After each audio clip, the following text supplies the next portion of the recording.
本日放課後ティータイムが始まりました。Hi everyone, we're USYD's 放課後ティータイム Yay!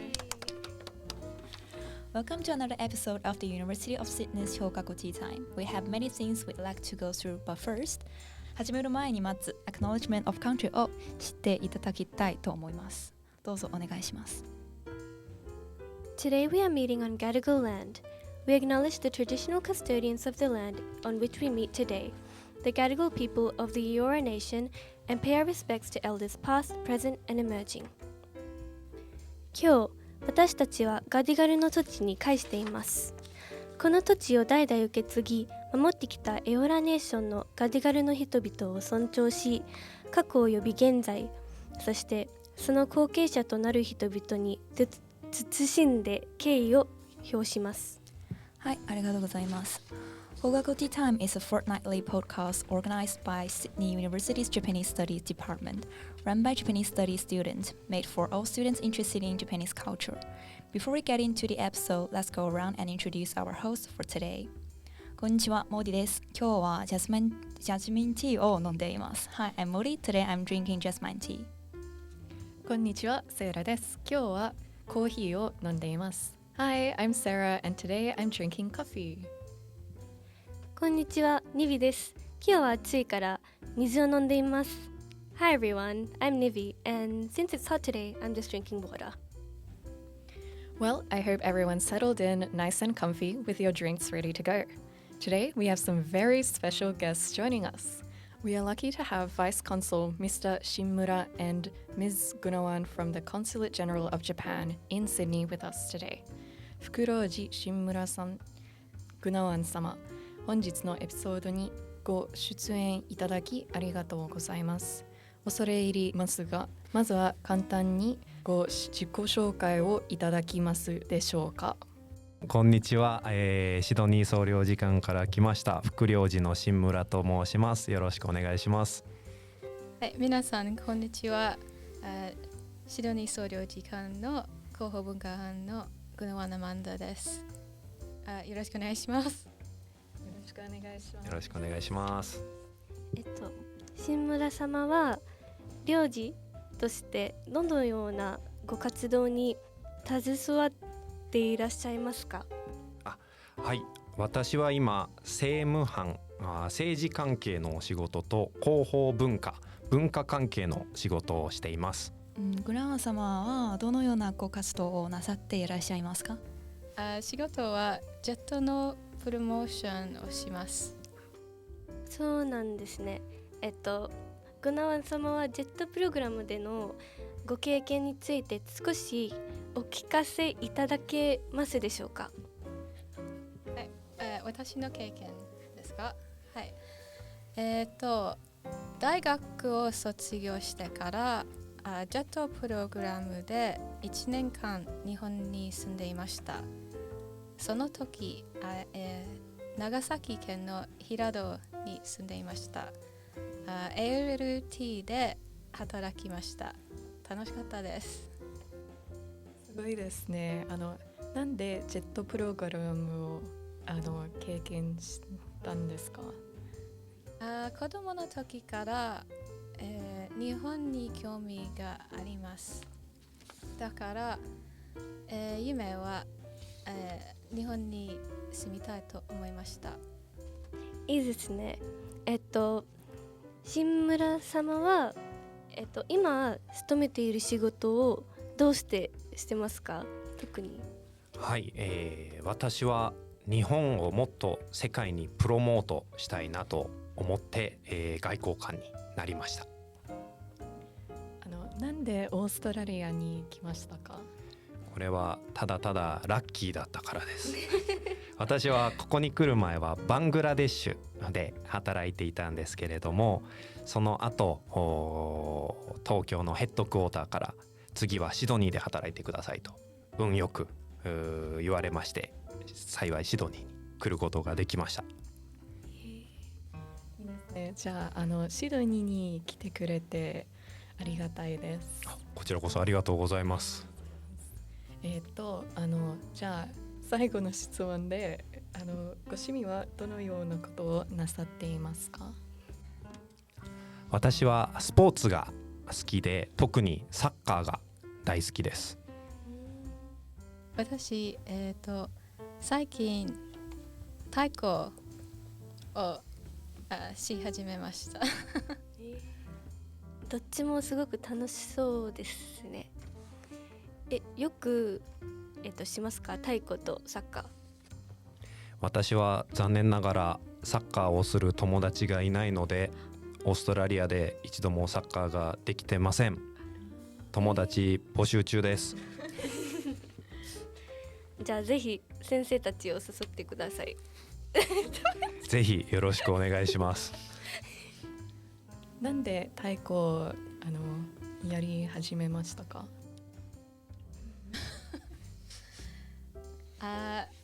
楽しそうと思いました。そして、太鼓は運動そうですね。のために、いいと思います。よく腕とかを使いますよね。そうですね。Okay, let's move on to the today's topic. As many of you may know, the Consulate-General of Japan in Sydney plays a vital role in nurturing the friendship and cooperation between Japan and Australia. Its responsibilities extend well beyond providing essential consular services. The consulate also actively supports cultural, educational, and community exchange. In this way, it contributes not only to maintaining but also to enriching and deepening the long-standing relationship between our two countries.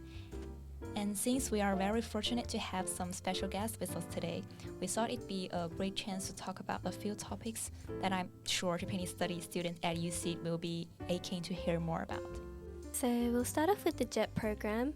Can you tell our viewers, or would you be able to tell our viewers what the JET program is? Yeah, so the JET program is a Japanese government initiative that has been running since 1987, and it gives Australians and people from many other countries the opportunity to live and work in Japan. So they can apply for jobs such as assistant language teachers or coordinators for international relations. Can I ask, what is the difference between the two roles that you can take? Yeah, great question. So the assistant language teacher role, participants are placed in schools. That could be primary schools, middle schools or high schools, and they team teach English with the main classroom teachers in Japan. So they're not there to be the main teacher, they're there to be the assistant teacher who is the native English expert. So their main role is to help with languages education. The coordinator for international relations role, on the other hand, is based in local government offices, and their role can differ quite a bit just depending on the needs of that local government office. So sometimes they may have more of a tourism focus. They're trying to increase the number of tourists that come into that area from various other countries. Sometimes they might have an economic focus, so trying to build trade relations. Other times they might have specific connections with specific countries, and so having a coordinator for international relations from that country that they have these connections with helps to deepen those relationships. Sort of building on that question, can you tell us a bit about the application process? So would you need to have separate applications for each role if you were to apply for both of them?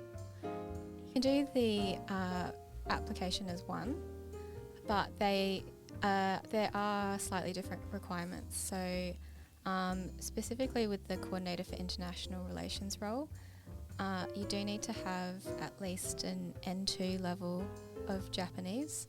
So you don't necessarily have to have the JLPT certificate, but the level of Japanese that you have should be around that. For the other role, the ALT role, you don't need to have Japanese language proficiency, but as I mentioned, you're the English expert, so you do need to have that English fluency, that English expertise.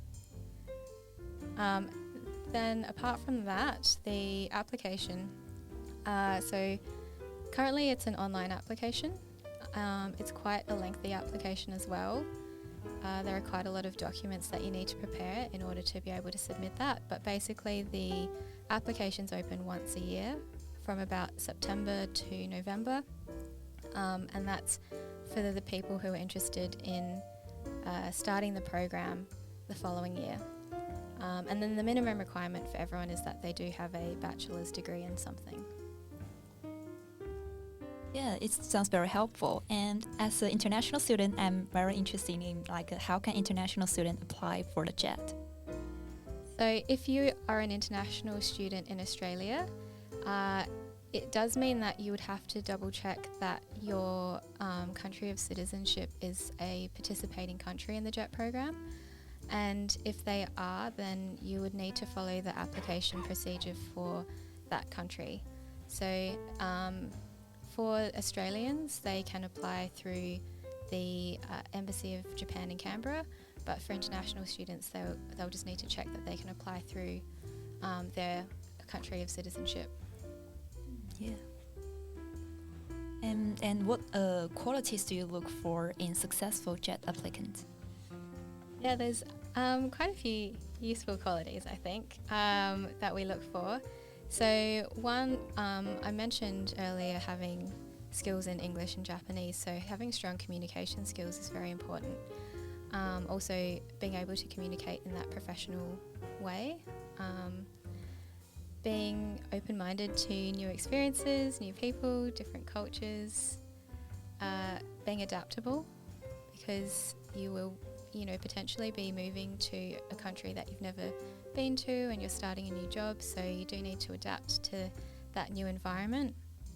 I think being responsible as well is very important, because a lot of people see the JET program as a way to enjoy Japan, and it definitely is, but it is also a job that you are applying for. So making sure that when you're at your job, or even when you're out in the community, that you are reflecting positively on your role as a JET participant. Yeah, and I also believe after you participate in JET program, you can cultivate your adaptability, right? So what opportunities are provided after completing the JET program? How does JET facilitate these opportunities? So I think the JET program is really useful, especially for new graduates, because for many people it's the first full-time job that they've had, and it's a good entry point into a career. You gain a lot of transferable skills, such as we mentioned adaptability, communication, professionalism, intercultural understanding, for example, which I think, as in such a globalized world, is really important, that we have the capacity to understand and interact with different cultures. So first, it is that jumping off point for a lot of new graduates into their career. But the JET program also offers various supports, such as a careers fair once you finish the program, and are trying to figure out what you want to do after that. There's a careers fair that you can attend. There's jobs advice available. There's also an internships program where JET participants are able to do short-term internships in a Japanese company or organisation. So for those people that are really interested in continuing to work in Japan or with Japan, those opportunities can be really useful. Yeah, thanks for sharing. And for someone who is unsure about applying, what would you say to encourage them? I would say that going on the JET program is really a once-in-a-lifetime experience. It's a way that you can gain those essential work skills that you may need going forward, while also making new friends and immersing yourself in everything that Japan has to offer. So do it, is what I'd have to say. It sounds like excellent advice for me. So moving on to a section talking about working in Japan more generally, what should people expect when starting out and working in Japan? Well, I think obviously there might be a big culture shock, especially the working environment in Japan might be different from the one in Australia. So as Amanda-san mentioned, I think adaptability might be really important, thinking about that big change. Yeah, there's a lot of different aspects to work culture that could be considered quite different to Australia. So for example, I think there is more of an emphasis on hierarchy in Japanese workplaces. And if you are studying Japanese, you'll be familiar with keigo and how that works in a professional setting. Do you have any tips for people to keep in mind when they do start working in Japan? Well, I think, being adaptable is one thing, and the other thing is trying to understand the culture there. Of course, Japanese people and the company also have to understand your culture as well. But trying to understand what we Japanese think and behave might be very helpful for people from other countries, so that Japanese people and the company start feeling that you are trying to adapt the society and company, which I think might be a quite big help for them to have a better life in Japan. Thank you for that. And just to bounce off of that answer, what are some common challenges that people face during the JET program? I would say that they're similar. You go through that culture shock, sort of those stages that you may have seen where, you arrive and at first everything is really exciting, really new. And then, a few months in, you might start noticing the differences. And for some people, those differences can get a little bit frustrating. So, for example, we spoke about Japanese work culture being a bit different. You might find that there's a lot of paperwork that you need to do. You might find that people are required to use technology that is perhaps not as new as it could be. In one of my schools, they had a camera that used a floppy disk still, which I'd never seen before. So sometimes you realise that things can take a bit longer than they may in Australia, especially when it comes to decision making. You might have this really great idea for a lesson, for example, and you might talk to your teacher that you're working with about it, but I think you just need to expect that sometimes those changes, those decisions can take a little bit longer than we're used to. So that's probably one challenge. For me in particular, another challenge was just dealing with the colder weather. I'm not a fan of cold weather, but other people love it, so yeah, it really just depends on the person sometimes. Yeah, when I see my teachers, when they go to a workplace, I saw there are so many underlying rules in the workplace. You need to, when you exchange your business card, you need to follow the order, or you both are behind kind of thing. And also the business keigo. How can Australian people know about these rules? Do you provide any pre-work training about this kind of thing? I think it definitely helps to perhaps do a bit of your own research ahead of time, but also just observing people around you and what they do. But inevitably, it also comes down to making a lot of mistakes. Yeah, that's probably one of the most effective ways of learning, is just making lots of mistakes. And then even Japanese students or graduate do not know the business manner and rules.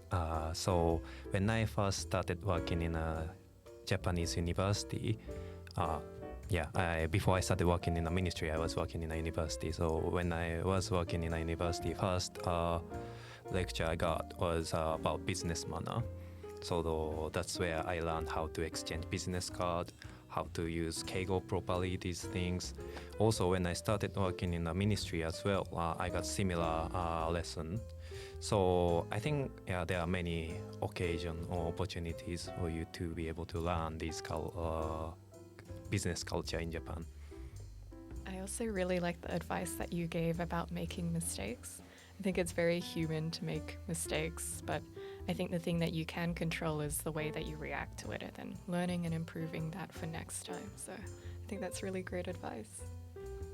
So sort of building on your story that you mentioned, do you have any advice for young professionals when they're entering the workplace? Well, I think being flexible and then having motivation to do something, just challenge something, try new things, or focusing on what you want to do is really important, I think. Recently, I think Japanese working culture is changing a little bit.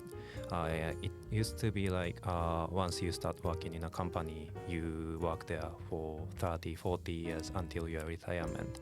But recently, younger generation tend to change their jobs frequently because I think they are following their interest and passion. So I think following what you want to do and your passion might be important. And then our society is now quite flexible about these movements. So Yeah, but I've heard like in Japan, like if you want to get like a career promotion, you need to stay in one company for a long time. But if like a younger generation, they change jobs a lot, how can they develop their career? I think you are right. It used to be like that. I think it was really difficult to get promotion if you frequently change your job. But I think that culture is changing recently.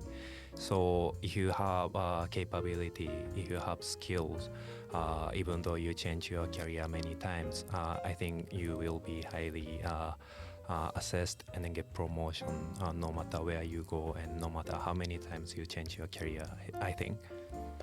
So it's very important to have some skills like you can use in different workplace, right? And I think maybe the JET program would be good for developing those particular skills. So similar to that, what are some support services that JET participants can access? So in general, because it's a Japanese government initiative, there is quite a lot of support that you receive through the JET program. So even before you depart to go to Japan, we run an orientation day to prepare people. Once you arrive in Japan, there is a 3-day orientation in Tokyo that all new JETs participate in. You also have support groups such as the AJET Peer Support Group, which is run by current JETs. There's also a group called Stonewall Japan, which is an LGBTQIA+ support group. There's a mental health counselling assistance program that provides partial subsidies for counselling costs and an online counselling service. And as mentioned earlier, there's the career support as well once you've finished.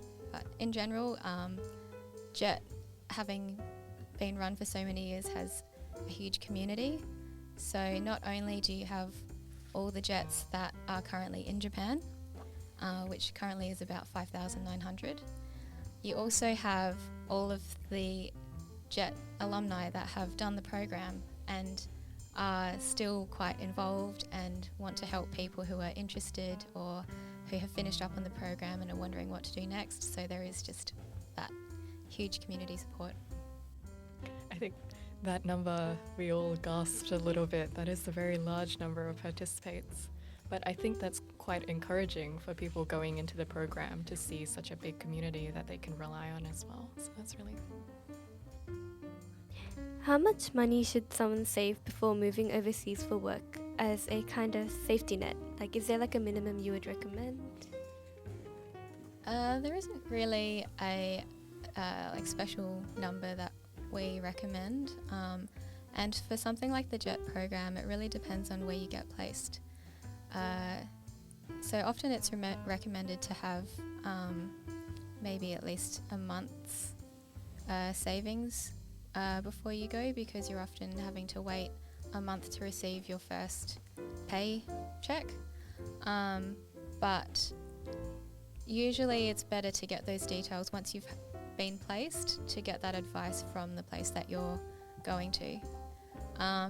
In terms of something more like a working holiday, so Australians, I think under the age of 35, don't quote me on that, I think it's something like that, eligible for a working holiday visa in Japan, and there are more specific details about that. So for example, it says that if you visit the website, it'll say you need a minimum of $2,500 if you're applying as an individual for the working holiday visa, and if you're applying as a married couple, then that's $3,500, and I believe that's between the two of you that you need to save up. How long before you depart do you find out like where you're going and what date you're leaving and stuff like that? Yeah, it is quite a lengthy process. So as I mentioned earlier, the applications open around September, and then they close early November, and then if you make it through that first stage of written applications, you'll be notified about an interview, which is around end of January, and then if you make it through that, then you find out around March if you've been successful. Most people will then find out in May where they've been placed, and then they depart end of July. So it is a pretty long process. We do sometimes have instances where people are selected for an earlier departure, like an April departure, but most participants will depart at the end of July. Just as a final question, do you have any tips or recommendations for people who are trying to begin this process or have already begun this process? Definitely, I would say start thinking about it early. So even if you aren't close to graduating yet, you might just want to keep it in the back of your mind as a possibility for something you could do. And then, as I said, the application process can be quite lengthy. There's a lot of documents that you need to prepare. So if you start early, if you think about it early, then you'll be good once you're ready to go. I'd say also just like consider what your goals are for doing something like the JET program, as well as what you yourself can contribute to your community if you're selected for the program. And be open-minded about where you might be placed, because you can put preferences down for like the type of location that you want to go to in Japan, but it just depends on the needs of those different locations as to where you might be placed. So when I received my placement for the program, I ended up in Nagasaki, which hadn't been one of my preferences, but in the end it was such an awesome experience, and I'm so glad that I was placed there. And sorry, just one more quick question. For the application form, do you have to do the whole thing in one go? Yes, so this year it's moved to an online application, and you need to fill out all the questions in one sitting and then save it. But you are able to update your answers up until the deadline, which this year is November 5th. So if you are sitting down to do it, just set aside a bit of time, I'd say. Well, thank you for telling us all about the JET program and giving us advice.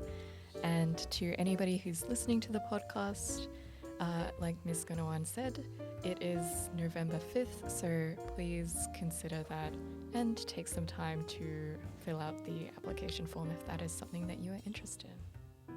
Next, we'll be moving on to student opportunities and grants.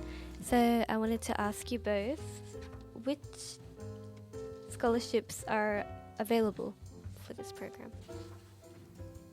In terms of scholarships that the Japanese government oversees, the big one is the MEXT scholarship.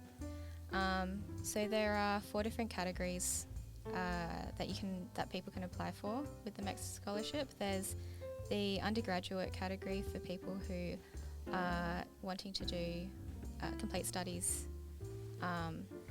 in a bachelor's degree. So that is a 5-year scholarship. or it can be up to 5 years, I guess, depending on what you're studying. And basically that provides tuition, return airfares, and a monthly allowance for while you're in Japan. The other categories include research, which is for people pursuing a master's, doctoral or professional graduate degree. Again, that includes all their tuition, return airfares and a monthly allowance. Then if you're a teacher and you want to conduct research on school education at a university in Japan, you can also apply for a teacher training scholarship. And one that perhaps is most relevant to people at the university currently might be the Japanese Studies Scholarship, which is for students who want to study for 1 year at a designated Japanese university to deepen their understanding of Japan and Japanese. Yeah, since you mentioned the Max scholarship, so we want to ask, when does Max open? There are two time frames, I guess. So for the undergraduate and research scholarships, that opens mid-April and closes early June. But for the teacher training and the Japanese studies ones, that opens late December and closes early February. So I definitely consider that, the Japanese studies one, because that's coming up. You know, it's going to open at the end of this year. It could be a really good opportunity for students at Sydney Uni. Yeah, thank you. Sorry, just a quick question on that. What's the difference between an undergraduate scholarship and a Japanese studies scholarship? Yeah, so it's the length of time. Right. Yeah, so the undergraduate, you'd be completing your whole degree in Japan, whereas the Japanese studies scholarship, it's your home institution is in Australia, but you're completing part of your studies in Japan. Sort of like a study abroad opportunity. Would the Japanese studies program be applicable for credits for your own degree that you're currently completing at your home institution? That would definitely be something to check with your home institution about, to see that they will accept credits from the university that you're interested in Japan. I'm not an expert on the Max scholarship, so definitely do your research, go to the website to find out more information. Is the Japanese studies scholarship supported by the consulate, or is that like a uni thing? The Max scholarship for Japanese studies, it's not specifically the consulate, but we help to facilitate, for example, the exams that applicants might need to sit. So are there any internships or study abroad programs that are supported by the consulate? As far as I know, unfortunately, I don't think there is any internship or study abroad program which we are supporting at this point. But if there is anything coming up, we'll share that information through our social media. But yeah, at this point, I don't think there's anything else. Oh, okay. Let's wrap up. Since we need to do some research by ourselves, so where can our viewers find more information about the JET program? In terms of information about applications opening, definitely through following our social media, because we announce each year when that happens. We also announce when we've got new JET information sessions that people are welcome to attend either online or in person. Then there's the official JET program website, or if you go to the consulate's website, we also have links to various other useful resources. Okay, and is there any final messages you'd like to share with the potential JET applicants? I think it's definitely worth giving JET a go, because you really don't know where it can take you. When I did the program, I just knew that I had an interest in Japan at the time, and when I finished the program, I never really imagined that I'd be working for the consulate in Sydney. It was just a series of opportunities that aligned with my interest in Japan that eventually led me to where I am at the moment. I would also say that if you apply for the program and are unsuccessful, don't let that deter you, because the first time I applied I was unsuccessful, but I applied again and got in, and yeah, the rest is history. So yeah, I guess my final message is definitely keep it in mind as an opportunity that can lead to places that you never could have imagined. Yeah, just follow your passion. Yes. Just out of curiosity, do you know any other professions that JET alumni have gone into? Yeah, so because the minimum requirement for the JET program is a bachelor in any degree, the people that go onto the program come from so many different backgrounds and disciplines, and therefore they go on to so many different careers. In terms of, in Sydney, we've got people that have ended up working for local government, state government. Some people have moved to Canberra to work for federal government. A lot of JETs choose to go into teaching because either they studied teaching beforehand or they discovered they really love teaching while working with the students in Japan. Some people choose to stay in Japan as well. One of the people who was in the same place as me, he's basically like an institution on the island. He's bought a ryokan and he's been renovating it, hoping to turn that into a business. So the possibilities are endless. It's really just what you do with the experiences that you acquire. Well, thank you for sharing so much about the JET program, and it was lovely also to hear about your personal experiences and journeys either in the JET program or coming to work at the consulate in Sydney. So thank you so much for coming today. We are so grateful that you are sharing all this knowledge to potential university students who may go into the JET program or in other career opportunities that the consulate offers. So thank you so much. Thank you so much for having us. Thank you.